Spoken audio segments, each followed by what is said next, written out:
Ayan, magandang gabi po sa inyong lahat. Andito po mula yung Likod Cell TV page muling nagbabalik. At magbibigay tayo ng reaction dito sa mga basher, ano? Sa basher. Ito liliwanagin lamang natin, ano? Pero bago ang lahat, shoutout sa aking mga kasamahan dyan. Kay si Sayed Samoras, Sis Jacqueline Ducusin, Tita Lydia, Ate Glo, Ate Ermagalo Mix Vlog, Ka-Works, at ang inyong taga Kuda. And kay Sis Hasa, ayan.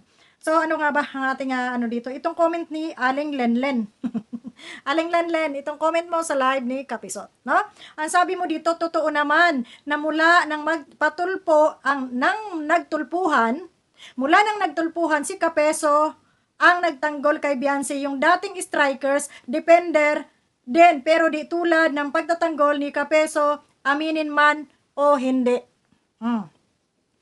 Unang-una, Lenlen, ito yung masasabi ko sa'yo. Nakukulangan kayo sa pagtatanggol namin, itong aming grupo, at ikinukumpara nyo sa pagtatanggol kay Kapeso. Sino ba ang binanatan dito ni Kapeso? May binanatan ba dito si Kapeso ng mga basher na naandyan sa labas? Wala. Saan siya nakapokus at kanino nakapokus ang kanyang, kanino nakakonek ang kanyang pagtatanggol ko, no? Ha? Diba sa Kalingap? Dahil may personal siyang laban, nagamit niya ito si Beyonce para kunyari magtanggol para panlaban doon kay BSM. Kami, lumabas kami ng Kalingap para makapagtanggol dito kay Beyonce, no? Makapagtanggol, ipagtanggol sa mga basher na naandyan at nanlalamutak sa kanya dyan sa mga comment section. Dyan kami nagtanggol. At, wala pa ang tulpuhan, lumabas na kami ng Kalingap, para lamang maipagtanggol. Si Kapisot, dyan lang pumasok noong may tulpuhan na. Nung may tulpuhan na, dyan lang siya pumasok, di ba? So ngayon, sasabihin mo na hindi ka parehas yung pagtatanggol ni Kapisot at pagtatanggol ng strikers dito kay Beyonce. Talagang hindi ka parehas. Kasi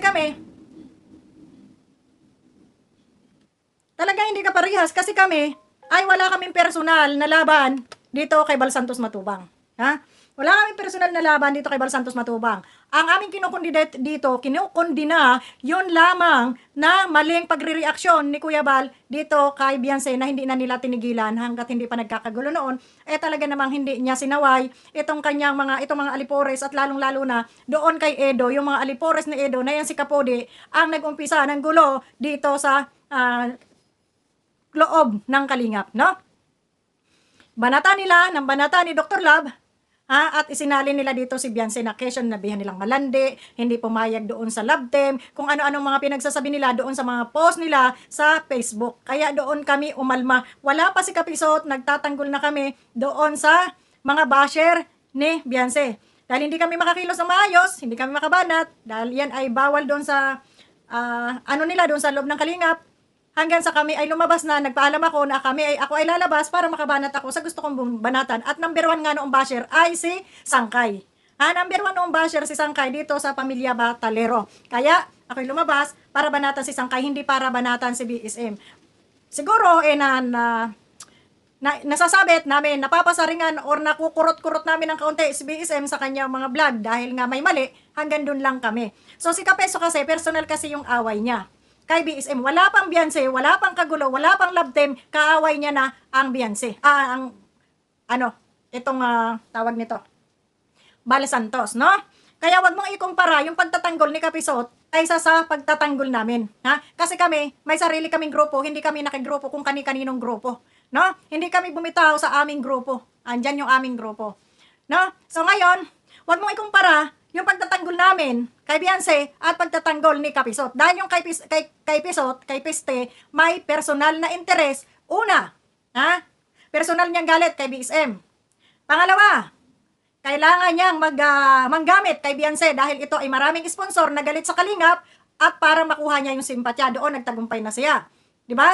Kasi nga, syempre, wala siyang pambayad sa attorney. Kung gaya nitong may kasuhan, magagamit niya yung mga sponsor na galit sa pamilya Matubang. Hindi ba ako nagkamali?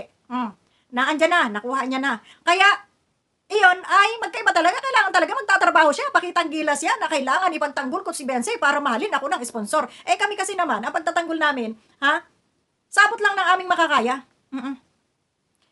Sabot na aming makakaya na hindi namin kailangan magpa-impress sa mga sponsor. Di ba ga? Hindi namin kailangan magpa-impress sa mga sponsor. Dahil wala naman kaming personal, na agenda sa aming pagtatanggol. Sa aming pagtatanggol dito ay awa doon sa bata na binabalahura nila, no? Binabalahura ng mga viewers, ng mga basher na wala namang ambag, di ba ga? Kaya lilinawin ko lang, wag mo kaming ikumpara kay Kapiste dahil si Kapiste ay mukhang sponsor yan. Kailangan niyang magtrabaho dito sa social media para makuha niyan lahat yung atensyon ng mga sponsor para siya ay masuportahan. Dahil siya ngayon dito ang beneficiary ni Beyonce.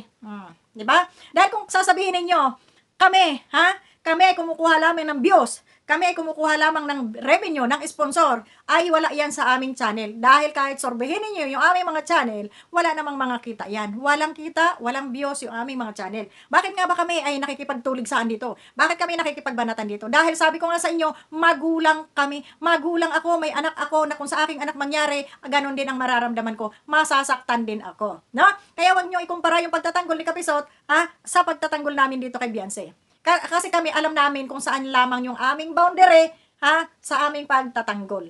Hindi naman pwede naming isugal yung aming buhay, na wala namang kakwenta-kwenta. Mga basher lang yung aming mga kalaban. Sinasagot naman natin. Sinasagot natin sa abot ng ating makakaya.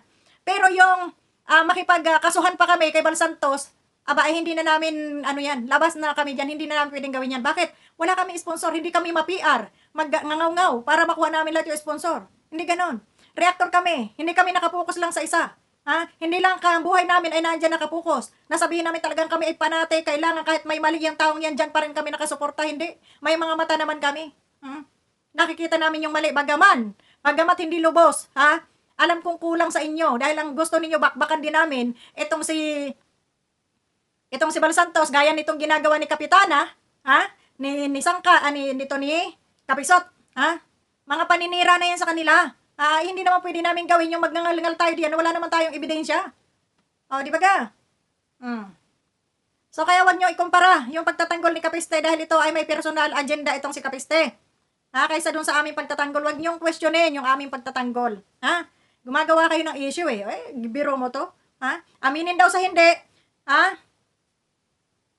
Si Kapeso ang nagtanggol kay Beyonce. Yung dating striker, defender, din pero di tulad ng pagtatanggol ni Kapeso, aminin man o hindi. Di ba ga? Pumasok si Kapiste noong magtulpuhan na dahil alam niya ang may malaking views siya doon. Ang alam niya na pag binanat-banatan niya si Bal Santos Matubang, kakampihan siya ng mga sponsor. Dahil maraming galit na sponsor nitong mga panahon na ito kay Bal Santos Matubang. Kaya wag ako, no? Hindi naman kami nakikipagpaligsahan dito. Yung aming pagtatanggol dito sa mga basher, kahit naman hindi si Beyonce yan, ipagtatanggol din namin kung naaapi at sobra na rin ang mga bunganga nito mga basher na to, naggrabe kung makapagparatang. No? So, yun lang ang malinaw doon. Hindi namin kailangang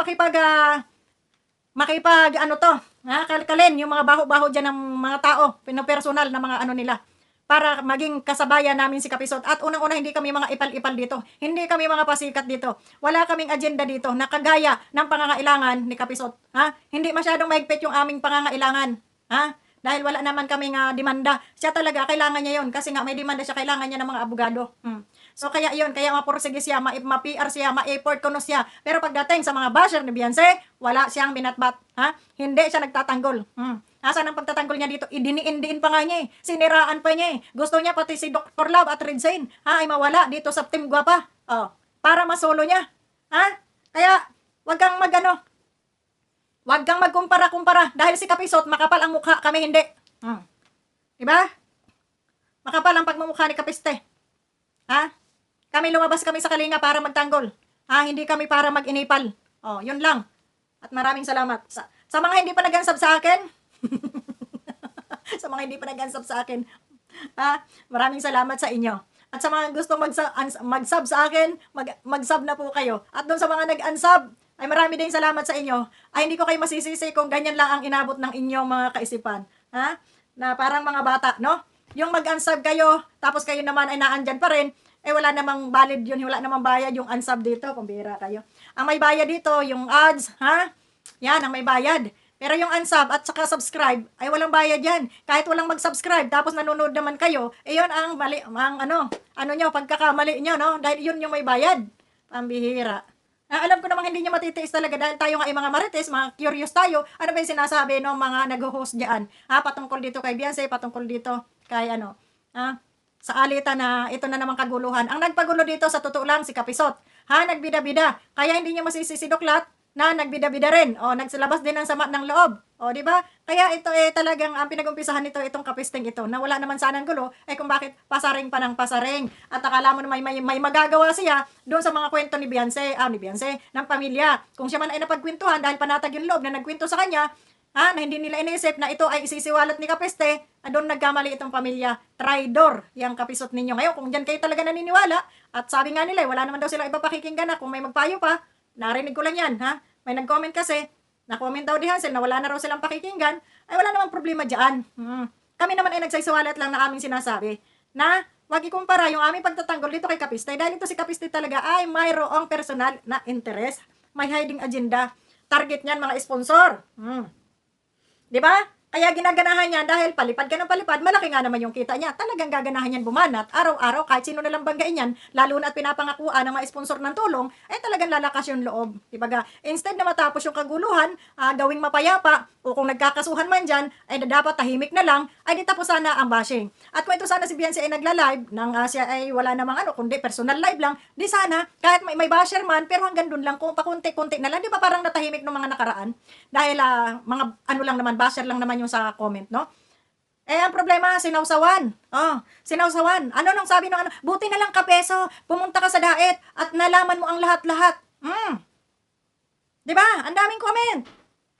So ganon, 'di ba? 'Di ba? Ito yung comment ni nitong Lenlen. Ayan. Ha? 'Di ba? Andiyan yung mga comment ninyo na 'yan.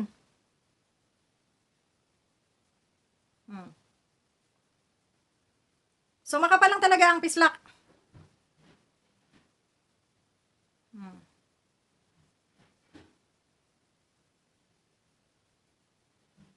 Di ba? Anong nangyayari ngayon?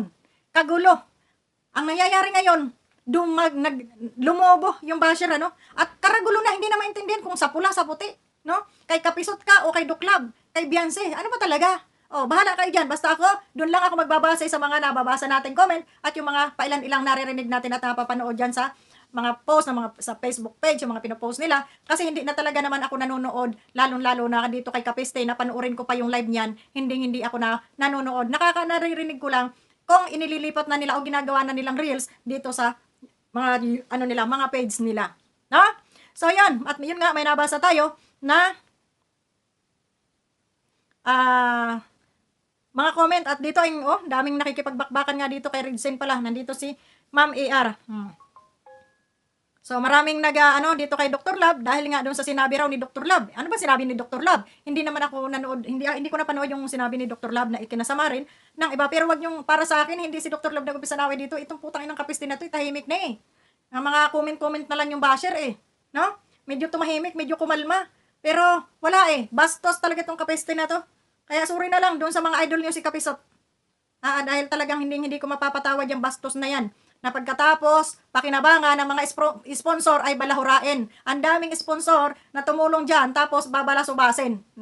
So yun lang Aling Lenlen, huwag mo ikumpara yung aming grupo sa grupo ni Kapisot. Wala kaming hiding agenda. Hindi namin yung kami kumita o hindi. Hindi namin kailangan yan. Hindi namin kailangan magpaipal sa mga sponsor para kami ay magkamayroon.